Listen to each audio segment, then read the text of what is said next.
completed 16 of 29 passes for 272 yards and 2 touchdowns. One of the scoring passes went to Stallworth, who made a remarkable catch just inside the end line. And here it is right here. Bradshaw rolls out and finds Stallworth down deep and hits him. Stallworth caught 9 other passes as well, setting a league divisional playoff record and asserting himself as a star in his own right. Today, Bradshaw and Stallworth led the Steelers, of course, a victory over the Houston Oilers, and they go to the Super Bowl. Indeed, and you can hear the crowd behind us. The fans in Los Angeles have taken on a different mood the last couple of weekends. And the NFL Today will continue on CBS in just a moment. Jane, the last time Roger Staubach came in here, he had a terrible afternoon. I talked to Roger earlier this week, and he was saying the Los Angeles defense was able to force him to throw more than he had liked to, over 40 times. So what he's going to try and establish more today would be the running game. All right, let's take a look. Last week, against the Atlanta Falcons' gambling, blitzing defense, Dallas's Roger Staubach was knocked out of the game. Though Staubach has no recollection of what followed, the Cowboys, led by sub-quarterback Danny White, won and advanced to the NFC Championship. Today against Los Angeles, a hale and hearty Staubach will try to dissect the Rams' invincible defense, a defense ranked #1 in the entire NFL. I want to ask you about last week's game, since obviously you don't remember much of it, but what about the game coming up this Sunday with the Rams? Well, I think it's going to be just a really tough football game. Both our defenses are excellent defenses, and offensively, I think we were #1 and #2 in the league. So it's going to be, overall, I think, a defensive struggle. The Rams secondary, they've got 2 cornerbacks, very, very quick and effective, particularly Rod Perry, who intercepted one of your passes for a touchdown. Their secondary with Thomas and Perry are very tough. You've got to throw the ball on time, and you can't be a little bit behind or a little bit high. You have to be on target. Pat Thomas is just excellent, very quick, recovers fast, and they both intercepted 8 passes, and Perry is excellent also. So between the two of them, they're the finest cornerback combination that we've played against this year. Has the Ram game turned into a grudge match? It's been interesting. We've had headlines in our paper. Coach Malavasi, his picture was in the last night's paper saying they were going to kick our, well, you know what, second time. He said it the first time, and they did it. So, you know, I guess it worked then. And so there has been words going back and forth, which is unusual in a big game like this. But most of the players, you know, realize that it comes down to execution on the football field. What is being said is really meaningless. There's the adrenaline, and there's so much at stake that you don't need to get players up or get them any more motivated. It's who executes on the field and who doesn't make mistakes and who plays well on the football field determines the game. I think both teams are pretty even, so it's going to be a tough football game. On the other side of the field is Pat Hayden. He does not enjoy the reputation that Roger Staubach does, but he has played well in big games for Malavasi. Back with Pat Hayden as the NFL Today continues in just a moment. Because of the clouds and the haze, the lights have been turned on here in the Coliseum. The wind picking up could be a factor in this game, and Irv, the man who should know all about the Coliseum, is Pat Hayden. Indeed he does, but you know, it's so difficult to try to separate these two ball clubs. Of course, the Rams are #1 in total defense. The Cowboys are right behind, #2 in total defense. But Pat Hayden has never lost to the Cowboys. Indeed, and in that earlier meeting this year, it was Hayden and not Staubach who had the upper hand. I have a good feeling about this team. The people are ready, they're anxious, and I say they're determined, and it's a hungry football team. Can the hunger of Pat Hayden and the Los Angeles Rams control the rage of the Dallas Doomsday defense? That question will be answered in today's NFC Championship game. The Cowboys are defending Super Bowl champions, and defense has always been a strong part of their game. I asked Pat which part of the defense he thought the toughest.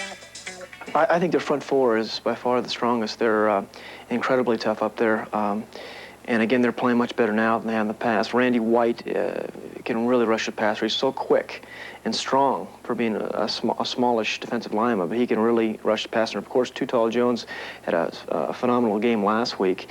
And We all know how tall he is, and I'm too short to play, so that poses a problem. And I didn't want to ask that. well, I'm going to be asking enough this week, I'm sure. I can't play. I'm too short.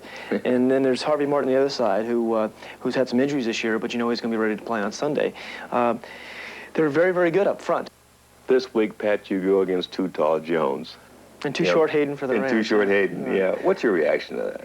Well, it's something I've battled all my life, or if I've had it since high school. And I got to check a lot of, because I don't know how many games I have to play and how many games we have to win before people finally stop saying that. And every time we lose a game or I play badly or I have a ball tipped up, he's too short.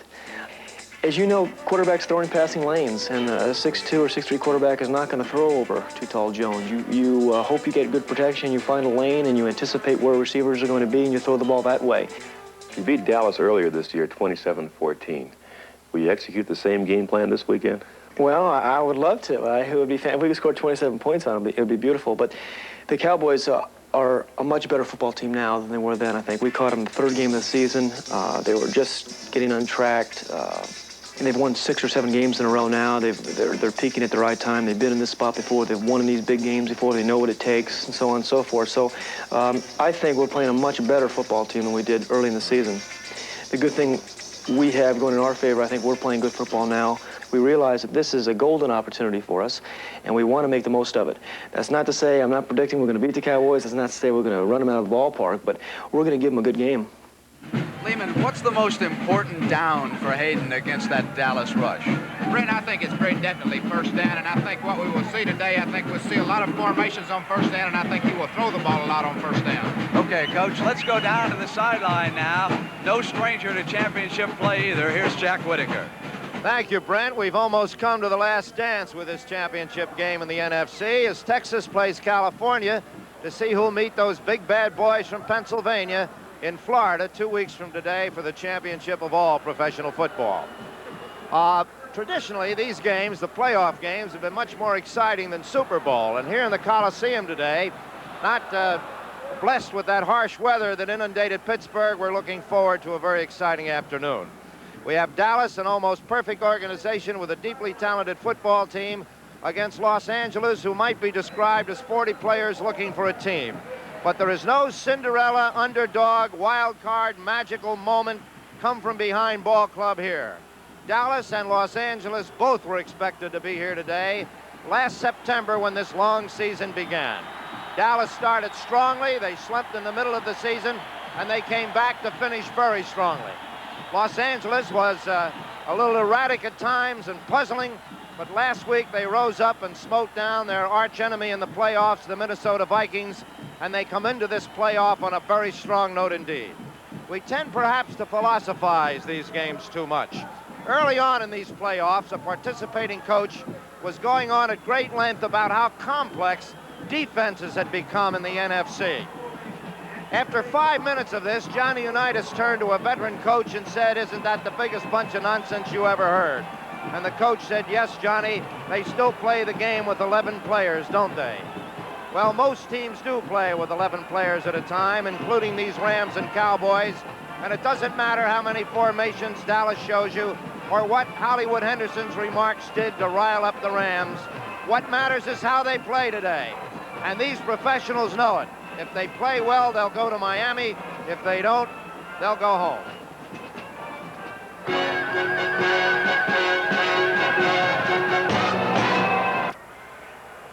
Traditionally and statistically, we would have to favor the Dallas Cowboys today. There are the raw numbers that have been fed through one computer after another. But we all know that Jimmy the Greek doesn't always listen to machines and numbers. And so, Greek, how do you analyze this one here in Los Angeles? That computer doesn't have one other category on there that the Rams beat. Houston, Pittsburgh, and Dallas, which are the 4 teams fighting for the Super Bowl, right? I have to go along, really, trying to separate the 2 teams, though, Brent, is like trying to call the difference between heads and tails. Everything is dead even, honestly, from team speed, quarterbacks, defensive secondary. Dallas, I have to give the edge to because of Randy White. He's definitely the best man on the field defensively. There's no question in my mind about that. But on the offensive side, I've got to give it to the Rams because of Rich Saul. Now, that's where the battle's going to be. Whichever one of those two categories wins the decision, that's who's going to win it. But, you know, the funny thing about this game is the decision will probably come right down between Septian and Corals, because one of these two teams is going to win it by a field goal, and the Rams had both of them, and they let Septian go. But being here on the home field, I'm going to go with the Rams to win by a field goal. All right, Jimmy, and the NFL Today will continue on CBS as we approach kickoff for the championship game in just a moment. See him in Los Angeles. The Dallas Cowboys, the defending Super Bowl champions, against the Los Angeles Rams. Tom Landry has been here a lot of times. What a job he has done with the Rams, with the Cowboys. And this man has done with the Rams. You can call each one of them the coach of the year. No question about it. The NFL on CBS. Today's NFC Championship game is sponsored by Ford and your Ford dealers, who invite you to see and test drive the all-new LTD and Mustang. Lowenbrau, light special and dark special when it's time for the taste of a truly great beer. And by Avis, the We Try Harder car rental company. 71,000 enthusiastic fans at the Coliseum in Los Angeles. And I mean, they are excited.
It will either be the Rams or the Cowboys against the... Butch had a tough time last week hanging on to the football. Corral says you taught him everything he knows. I don't even know how to kick like he does. He's strong. He'll start it. Title game is underway. Bounces to Butch and into the end zone and out of bounds in the end zone. They'll stop. Oh, who's in for Newhouse? They operate with a double tight end setup with Jackie Smith. Flanked on the right and now in motion. Scott Laidlaw will carry the first down for Dallas. He might have gotten a yard, but no more than that. Dallas operating from their own 21, and Pearson comes in motion. Through, that is. And this is Tony Dorsett. Put him on the scrimmage before Cody Jones wraps him up. That's all he gets. Pearson on the other side. He fakes a draw play. He gets away from Jack Youngblood, and Roger Staubach might have the Dallas first down. He does. First down, Cowboys. Pearson comes back in motion. Dorsett looking for some place to go and can't find it. He started in place of Larry Brooks.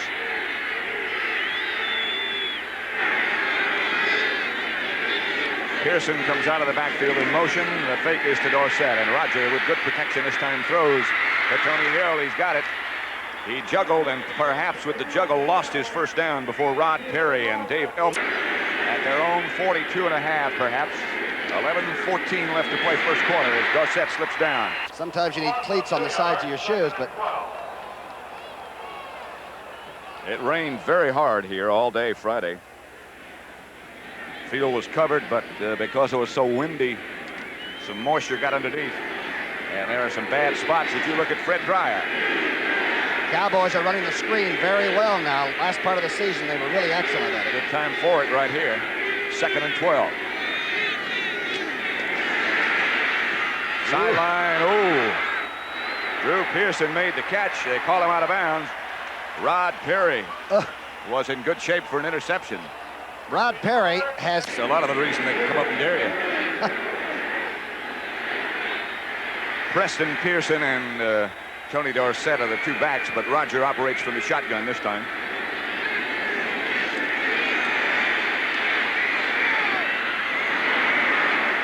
That one will be in bounds to Butch Johnson, but it will not be enough for a first down. Nolan Cromwell, the Ram defensive back. It's, again, the short out to the same side. Pretty good call when you think it has just been run and almost picked off. Butch goes up, gets both down, and here comes... Over 71,000 at the Los Angeles Coliseum to watch the Rams and Cowboys do battle to see who's going to play Pittsburgh in the Super Bowl. The pom-pom mom is very active. She made the Pro Bowl team this year. Unanimous choice. First down Rams. Pat Hayden, the quarterback, and John Cappelletti will carry the first time. It's a tough team to run against. Dallas flex is the front that Pat Hayden sees right now, and Cappelletti will have good yardage. He fumbles. Dallas has it. Charlie Waters picked up the fumble by John Cappelletti, and he's gone. And that's the one thing that the Rams haven't done on offense much this year. Bryant hadn't fumbled at all. Randy White. I believe it's Larry Cole that forced it out. Larry's in his 11th year and playing better than ever. Is out of the huddle. Scott Laidlaw and Tony Dorsett. That's a motion set up we haven't seen before. It'll be Dorsett cutting back to the inside and getting out of the grasp of one man out of another now. Dorsett with that great acceleration goes out of bounds by the moment. No score.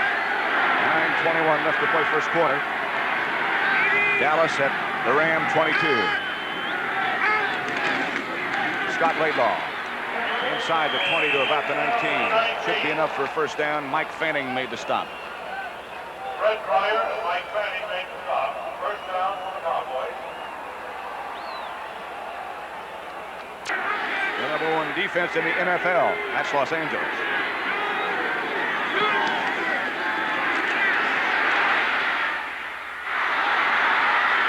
Dorsett came up with a rebound. Was the man in motion, and he was coming under what we call a 4. That means you let the linebackers and all go back and they clear out with the deeper receivers. And that time he almost spiked it and gave it to 33. Look at that again. See how that happened. Let's see what happened with 88 now. Let's see if they clear out. There he comes back in motion. Now he goes under. Here's the throw, and he's being jostled, and here's Dorsett with it. It's like lighting a stick of dynamite. Jack Reynolds hit him. Dorsett came up with the football. 5-yard gain is all they got out of all that confusion, if that's what it was. And here is Dorsett on the inside, handoff with some room. Dorsett out of bounds at the 2. He'll go outside and log Brzezinski, the linebacker, in. A great block at high speed. Well, we've said before, you don't have to get much, just some kind of contact. Just that little dip with the shoulder set that block up for Wallace. The upper part of Dorsett's body never seems to move. Down below things change around, but watch the upper part, how stable it is. Now inside those shoes, he makes a few moves, but the upper part's very stationary. First and goal, Dallas. It is still Laidlaw and Dorsett. Dorsett probably needs a rest, so it'll be Laidlaw. Spins out, fumbles into the end zone. Dallas is all over it, but Jack Youngblood comes up with it. Not yet, now he does. Was he in the end zone before he fumbled, or had he? I believe the Rams got the football. They did. The Rams got the football. Okay, you can be the headlinesman. Here it is, an inside trap play. That's Rafferty making the block. Laidlaw is going to spin now. Watch that ball closely. He fumbled it before he got in there. He fumbled it off his own thigh guard. I think Elmendorf forced it. That's a live ball now. Laidlaw has a chance. So does Dorsett. So does Donovan. But Youngblood comes up with it, and the Rams will take over at their own 20. What a break. Scavenger hunt. Just with them correctly because they had an extra defensive back in the game. And Pat Hayden had a lot of pressure put on him. Watch Larry Cole, number 63. And Hughes was in. It looked like the last-minute change into the nickel defense by Dallas paid off. Hughes is about 6'4 and a half. Of course, Jesse can really jump. But turnovers, there have been 3 already. And we still have 7.5 minutes left to play in the first quarter. No score. And Hayden's 20th interception of the year, and that time he threw it a little bit blindly. Larry Cole was looking right down at him. First down, Dallas at the Ram 48. Going right after it. Outside it goes Laidlaw, and a penalty. He should know. Thank you, Frank. 2 big turnovers, and Dallas isn't on the scoreboard yet. Back to their own 41 now. Pitches back to Tony Dorsett. Out of the grasp of a tackler. Fred Dreyer, and Jim Youngblood finally gets him out of bounds. And as good as Dorsett is, they don't suffer too much when Preston comes in. Faking a blitz. Youngblood off the ball early, and I think offside. Tony Hill, the intended receiver, I believe. Remember we were talking to the Atlanta people about the shotgun? Yeah. About whether it took a lot of time to get your hand on it if you're the tailback? Illegal motion against Dallas. Tony Hill might have. As a wild card team they were. 2nd and 20. Tough play. Shotgun formation.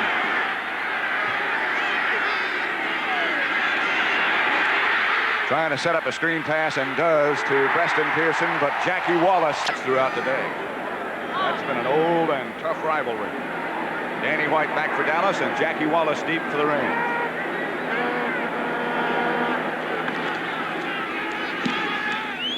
High kick, trying to get it out of bounds. And goes into the end zone.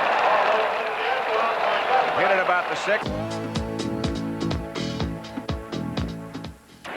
It's been a great year for cheerleaders, and it's going to be a great night tomorrow on CBS. It's your first kiss.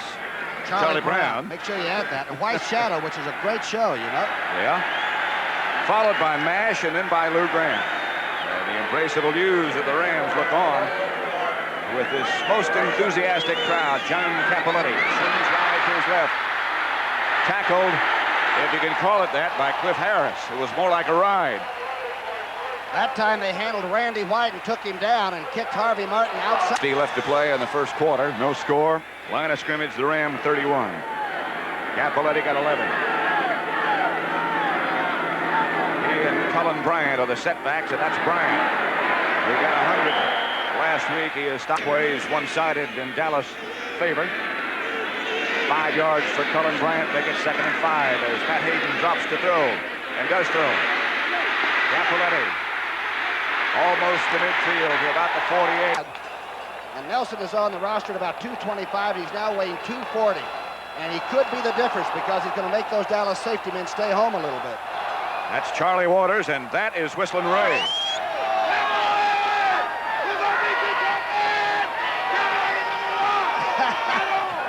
He's from Dallas. He just got in town. 1st and 10 Rams. At the Dallas 40, no score. Hayden gets on a draw play to Rod Phillips. He got a couple before Jeff. It'll be 2nd down now and 8. Wide receiver Ron Jesse comes in motion. Pat Hayden is looking in his direction and throws high over his head. Shoulder. And he's through for the day. At least till halftime. 3rd down, Dallas fakes the blitz. And let's see if it's a fake. Not necessarily. Willie Waddy. Hayden read it perfectly. Benny Barnes on the tackle, but they showed too soon. That's right, and the Rams were ready for it. This was not a checkoff. Inside goes Waddy, who's a 4.45 40 man. And a great tackle by Barnes, or this could have been 6. Look at this tackle. 1 foot.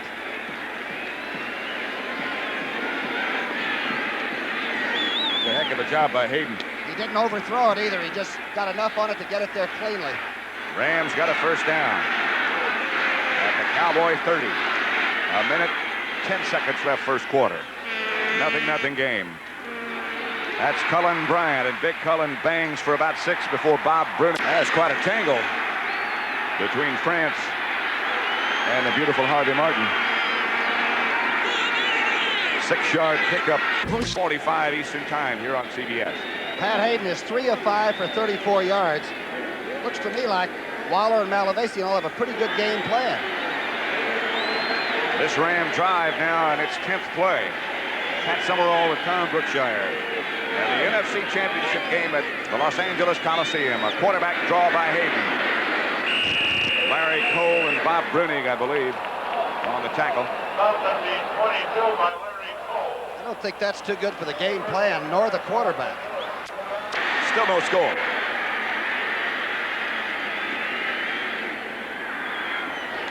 Corral is 8 of 11 from this distance. And Henderson almost got there. And you can tell from his reaction, it's still nothing. Hi. Lonnie, how you doing? How's the show doing? WKRP Cincinnati. It's doing wonderfully. We're back in production, and we go on the air a week from tomorrow night at 9:30, following MASH, right before Lou Grant. Well, all of us in business love it because it really is what our business is all about. That's true. And you're refreshed. You like the game? Oh, I love it. Let's get back. Exciting. Okay. Good luck, Lonnie. I don't know whether she looks better in person or on camera. She's a #1 draft choice, I'll tell you that. Oh, yeah. Robert Newhouse in the backfield for the Dallas Cowboys now, along with Tony Dorsett, who's been taped up. Some confusion. It's the ball, Pat. In Dorsett of a setback. Second and 12, and Newhouse will get the carry. I thought he did as good a job of running an offense as any quarterback I'd ever seen. The Cowboys have Tony Hill and Drew Pearson both split wide to the left, and Butch Johnson over on the right. A lot of firepower. Roger Staubach firing for Preston Pearson. Overthrows in just a bit. Jackie Wallace on the coverage. And we'll see Danny White again.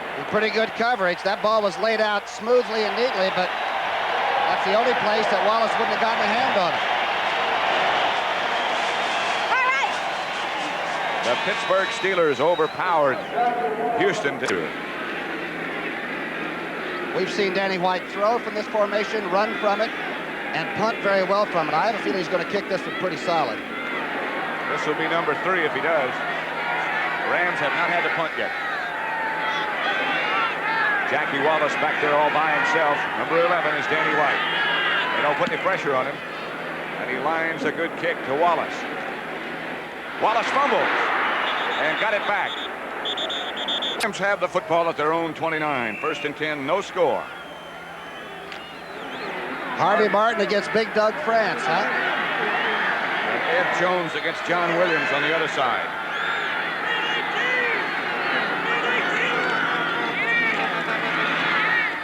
Hit before he got back to the line of scrimmage by Larry Cole was Rod Phillips. John Capoletti to that Ram backfield.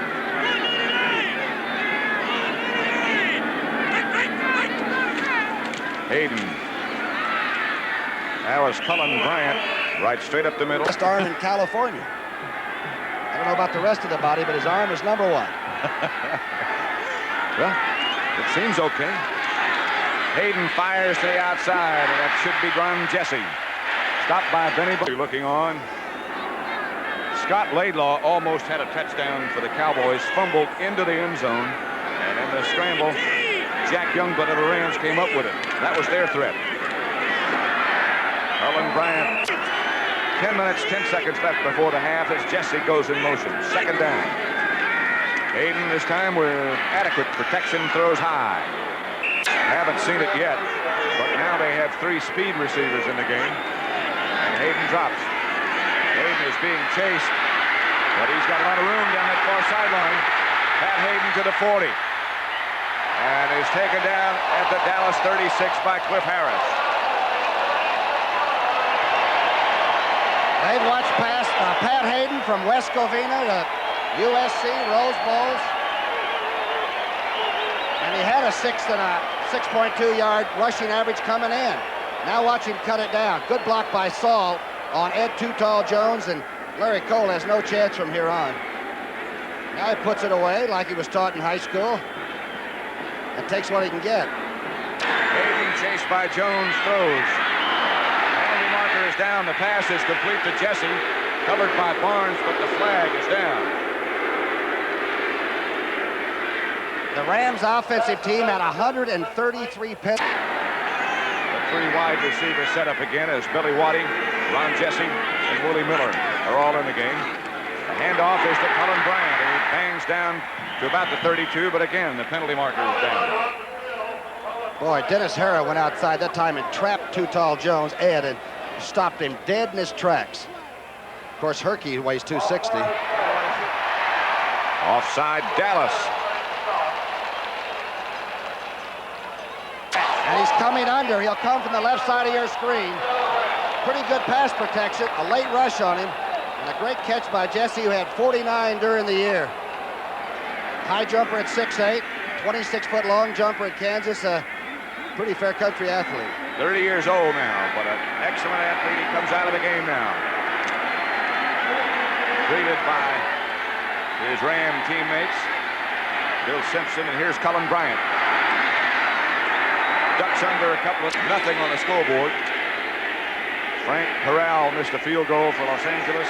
Dallas fumbled in the end zone. Reverse coming to Waddy. That was well diagnosed. Henderson has the football and is waving. Come on, try to catch me. We was plural. Anthony Davis in the backfield now for the Rams. Jesse was in motion. Hayden drops. The protection is good, and Hayden throws, overthrows, intended. Wide left.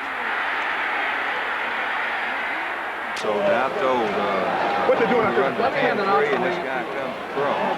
No clip picking, because that's the guy they're throwing to, but that quarterback's straight. That's one of the fine coaches in football, talking to Charlie Waters. That was Gene Stallings. Speaking of spectacular things, as we were about the sports spectacular a minute ago, Wednesday night on CBS should be also. Telly Savalas in Monte Carlo. That alone is a special show. The Jeffersons, the 5th Annual International Circus Festival, and the 9th Annual Entertainer of the Year Award Show. All that on CBS on Wednesday night. Jackie Smith starts in motion, no flag. Roger Staubach, still the Dallas quarterback.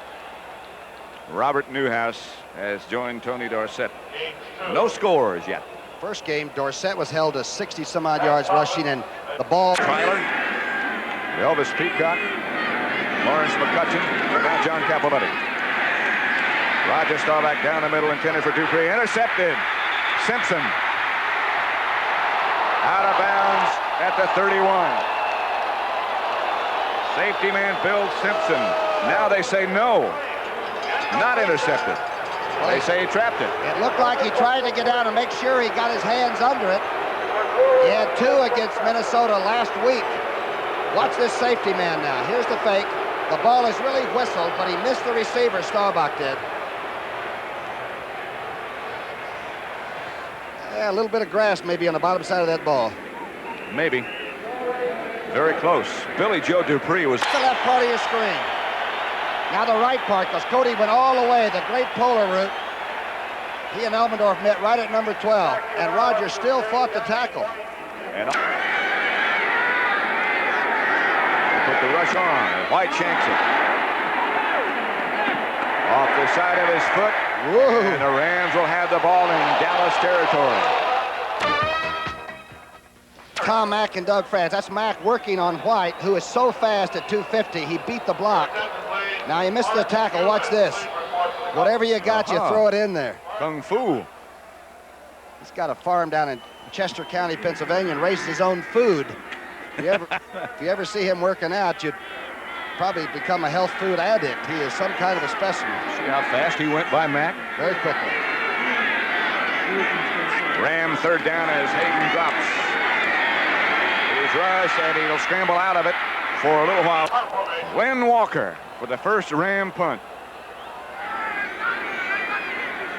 Tony Hill and Butch Johnson both back for Dallas.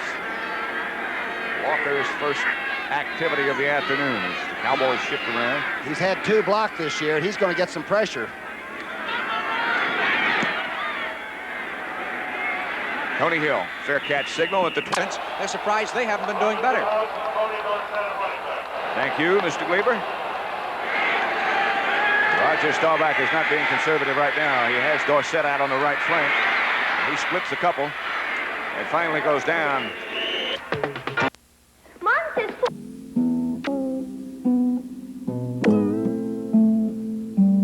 Remember this. Raimondo Giovanni Giuseppe Baptiste Malavasi. You can call me Ray. You can't put that on stationary. You got to be just Ray Malavasi, huh? That's his real name. From Clifton, New Jersey. Good guy. Yeah, sure is. Great protection for Staubach for a while. And he is down in the grasp of one. With him. With the fans, you mean? Yes. Yeah, I got some of them too. They were proud. Third down, Dallas as Staubach goes straight back. Butch Johnson has it. A fine catch for Butch. Wow. Preston Pearson is right behind Staubach now. First down, Dallas. And again, he drops. Again, he has to scramble a little bit. He throws wide open as Billy Joe Dupree. Trying to get out of bounds, doesn't. Clock is continuing to run. Rod Perry took him down. Dallas has all of their timeouts left. 23-yard pickup. There's BJ, 9 touchdowns for the tight end, but this might be one of his big grabs of the year. Boy, this is a great throw running left. Took a little off to make sure it was catchable. And as we told you, a whole suitcase hands put it away. Rod Perry on the tackle.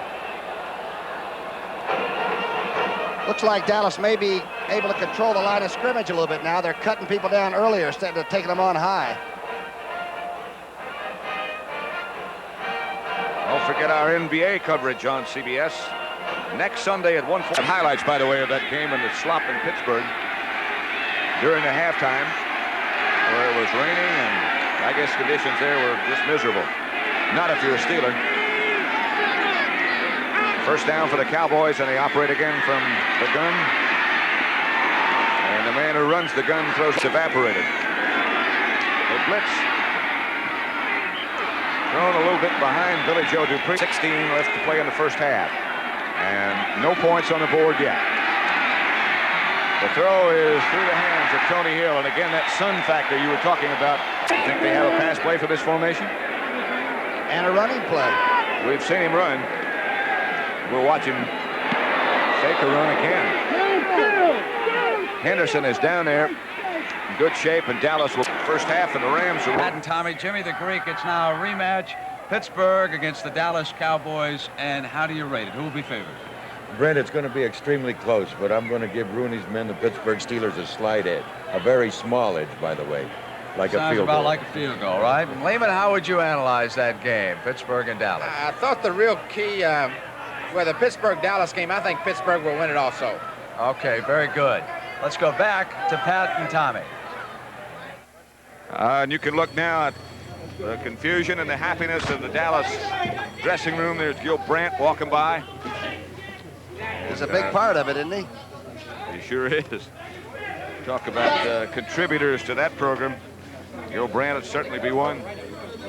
And Frank Lieber is down there in the locker room. Here comes Scott Laidlaw. Ram fans obviously very, very disheartened at the moment, although not too much, it doesn't seem. Let's see how they could be, you know. They beat every team in the playoff. The Steelers have got to think about it. The Rams handle them on that Sunday night. That's right. Yeah, there's the owner of the Dallas Cowboys, and of course is Thomas Henderson. That's Clint Murkison. And the Ram fans still waving those pom-poms. There'll be other years. There's our friend Bedford Wynn. And there's Frank Lieber. Let's go down to him. Very happy seeing in the Cowboy locker room. You know, Patrick, somebody's going to win the Super Bowl for the first time 3 times. Dallas and Pittsburgh have each won the Super Bowl twice, and of course the Cowboys become the first team ever to go to the Super Bowl 5 times. So that's quite an accomplishment. We're waiting for the Cowboy players to complete filing in here, and hopefully we'll get a chance to talk to one or two of them. Here's Roger Staubach coming up here right now. Come on, Roger. Congratulations, great game, great second half. Well, it was, you know, a defensive struggle, and Charlie Waters made the plays that set up our offense. Offensively, we're a little erratic. The Rams have a great defense, but the turnovers, Charlie's plays in the third quarter made the difference in the game. Nice to have those short drives, isn't it? That made a big difference. We got frustrated early in the game. We missed a touchdown. To come back, scoring 2 in the third quarter, the way our defense was playing gave us a good feeling. How do you feel about playing Pittsburgh? Well, I've said before this game, the 3 finest defenses in football are Dallas, Pittsburgh, and Los Angeles. Hey, it's my own personal feeling. People disagree with that, so we're going up against another great defense, and Bradshaw's hot as a firecracker, and they'll score on us, so we have to score. Thank you very much, Roger. Coach, come on in here. Congratulations to you. First time to get to the Super Bowl 5 times. That's quite an accomplishment. Well, it really was. I tell you, it was a great game, too. It was a great defensive battle, you know, up till we broke it open on interceptions, and, of course, that thing, it turned us our way. Really, have you ever seen a better defensive game overall in the playoffs? We couldn't move the football, and they couldn't either. We just couldn't move against them, and they couldn't move against us, and it became the Charlie Waters interceptions, a couple of them, and so on, that broke it to us. And when, of course, it starts steamrolling in a playoff game like this, then you get a lot more. Some of the players were talking that the Rams seem to be unusually uptight at the start of the game. Did you feel that? Well, you know, I think you're always uptight. If you haven't been to the Super Bowl and you've been denied, and the Rams are a fine football team, you know, and it's just a shame they haven't ever made it to the Super Bowl because they deserve it. And when that happens to you, sometimes you do get up a little tight. Size up the Cowboys and the Steelers now. Well, I think I've always said all year the Steelers are the best team, you know, through the season because they just played that way, and they're a great football team. Thank you very much. Congratulations to you, Coach. Okay, Frank. Let's go back to Pat. Thank you very much, Frank. You look at the darkness starting to settle on the city of Los Angeles, and it settled on the Rams today as the Cowboys won 28-0. And we'd just like to dedicate this broadcast to that gentleman, George Drago. And we would like to thank Chuck Milton and Sandy Grossman and Rick Sharp and Brooks Graham and Mike Burks and everybody who contributed and made our job so easy. Not just those people, but the ones that worked with us throughout the year on our coverage of the NFL. Terrific, Tom. Let's go get a cool one, all right? That sounds like a good idea to me. So for Tom Brookshire, this is Pat Summerall saying so long from Los Angeles. The NFL on CBS is a presentation of CBS Sports.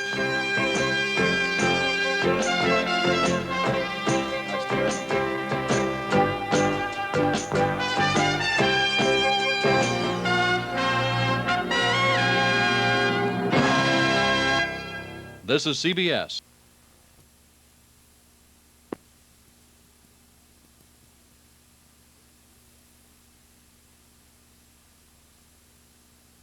By Dodge, a full-size car with value you can measure. For instance, St. Regis has more interior room than Chevy Caprice, a larger trunk, longer wheelbase. Yet our 6-cylinder gets better mileage. One more important measure of value. For all its superiority, St. Regis actually costs slightly less than a comparably equipped full-size Chevy Caprice. The new St. Regis by Dodge. Full-size value you can measure. Nashville, Tennessee likes to call itself Music City, USA. The fabled home of Minnie Pearl and Kenny Rogers, of Loretta Lynn and Roy Acuff, Tammy Wynette and Crystal Gale, and Elvis. This is the Nashville dream, the Elvis Presley's solid gold Cadillac. It's what so many of the tens of thousands of young and older hopefuls who flock through Nashville's Country Music Hall of Fame yearn for, dream about. Fame, fortune, stardom. Well, Elvis is gone, of course. But is there another Elvis waiting out there to be discovered? Rolling down my face. If you cry when you're in love, sure ain't no disgrace. This is Frank Crispo. Last September, a talent scout out of Nashville auditioned Frank in Philadelphia, told him he was another Elvis, and offered him a contract to record for Caprice Records. There was just one condition, that Frank and his wife Judy put up $3,000 to cover the cost of launching Frank on his way to stardom. He said he has a lot of faith in me, and his impression is if I go down there and I just act and perform the way I did in front of him, I would be another Elvis. In fact, he has it right here in writing. There's a confidential audition report, and right on there it stipulates another Elvis. When he came home and told me that they accepted him and that this fella thought he was great and he was another Elvis, and I was shocked. I mean, my husband, I feel, can sing, and it's nice, and he has a group, and he does his little thing, but no way you're going to be somewhat of a superstar the way this fella goes on.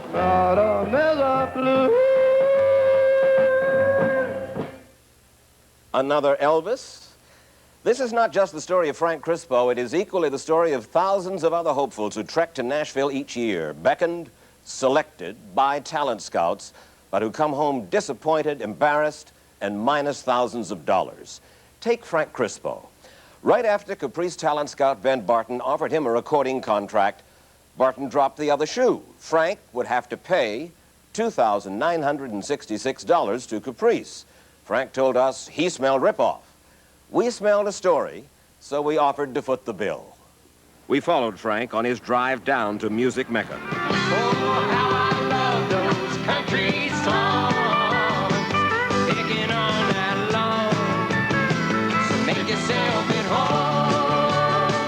Nashville is the thriving home of the country music recording industry.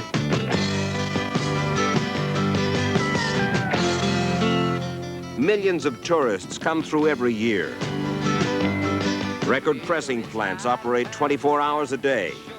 Almost every major record company can be found along Nashville's Music Row. And scattered in among the big name companies are the small independents, companies like Caprice, the outfit that selected our man, Frank Crispo. Judy Crispo took this snapshot of her husband with the president of Caprice, Don Lewis. The day before his crucial recording session, Frank sounded to me a trifle under the weather. You seem to have a little cold. Yeah, I have a cold. Have you told them that? I had a cold when they came down. I told them I have a bad allergy plus a cold. And? What'd they say? They said, well, I said my voice is about 80%. You were there yesterday. They didn't say nothing. Go on, cut the record. For a full 2 days and nights in his motel room, Frank rehearsed the songs that he was going to record. He followed as precisely as he could every instruction that his Caprice producer gave him. I broke a lot of pretty girls' hearts, but the biggest gamble of them all was when I gambled for your love. The morning of the session, we joined him at the studio rented by Caprice. He recorded 2 songs under the coaching of Caprice producer Roger LeBlanc. Many times, we learned, Caprice will run 2 or even 3 artists through a session like this, with each one paying the full tab, even though the 3-hour session is supposed to be devoted to just one artist. The profit to Don Lewis and Caprice Records from this one session? He refused to tell us, but insiders estimate it runs to at least $1,000. Make things right. Since we had no firm idea just how good or bad Frank's session was, we asked Johnny DeGeorge, head of the Nashville Musicians Union, to stand by and listen with us. Even though you're trying, it don't feel right. Well, now you've seen and heard a session here this morning, a session done by Caprice Records, run by Don Lewis. Right. You heard Frank Crispo. Right. On his confidential chart, evaluation chart, they called him another Elvis. What's your evaluation? No way. No way. You think that he's the... The boy has possibly some talent, but lacks a long way from being professional. Personally, this is strictly a personal viewpoint, but I have more respect for a person that sticks a gun in your rib and say, I'm going to rob you, than these type of operations, because that's exactly what has happened. A few minutes later, Don Lewis, president of Caprice Records, showed up, and Frank told him what Ben Barton, his talent scout, had said about Frank's ability. And he marked down that I'd be another Elvis. That's in his handwriting, and that's what Barton said. Now, what Barton told me is that he said that you think you could be another Elvis. Oh, no. You know? Mr. Lewis, your fella Barton says range excellent, Expression, good. Tempo, versatile. Pitch, medium. Good for absolutely everything from country, western to gospel. And down below, in his handwriting, it says, another Elvis. Well, maybe he thinks he could be another Elvis. He come in here about he looks like, he does favor a little bit like Elvis. Oh, so now you're changing your mind? No, I'm not changing my mind. Do you think he kind of halfway favored Elvis? I think that he does he have the characteristics? Yes. Records and had hit records. I'm going to ask you, between you and I, do I have any potential? In your opinion, your honest opinion. Well, let me ask you. Why can't you give a man an answer? Well, talent. You know, well, I think you've got talent for that, and you wouldn't be here. But I tell you one thing. I don't think you worked on them worth a damn. Because after you came in yesterday, Roger came up there and told me that either you're the dumbest guy he's ever tried to produce, or else you just didn't give a damn about learning your songs one way or the other. Now, which is it? I told him I had a sore throat. Yeah, but you didn't try, see? Well, I had to. You said you wasn't trying to sing your songs. Don Lewis, Frank Crispo received this list of 300 radio stations to which Caprice, in compliance with their contract, said they were going to send his record. To date, there's been no reaction to the record, no follow-up. No one knows how many stations, if any, ever played his record. And Frank is back at his construction job. 60 Minutes is out $3,000. A lot of these rip-off artists are good psychologists. They understand the human ego. And all they have to do is say to somebody, hey, boy, you sound like... The farm and wind up broke and broken-hearted. She says the Nashville rip-off is a multi-million-dollar business. You say it's a multi-million-dollar rip-off? I don't see very many prosecutions down here in Nashville. I don't see hundreds of court cases and lots of people brought in... Technically...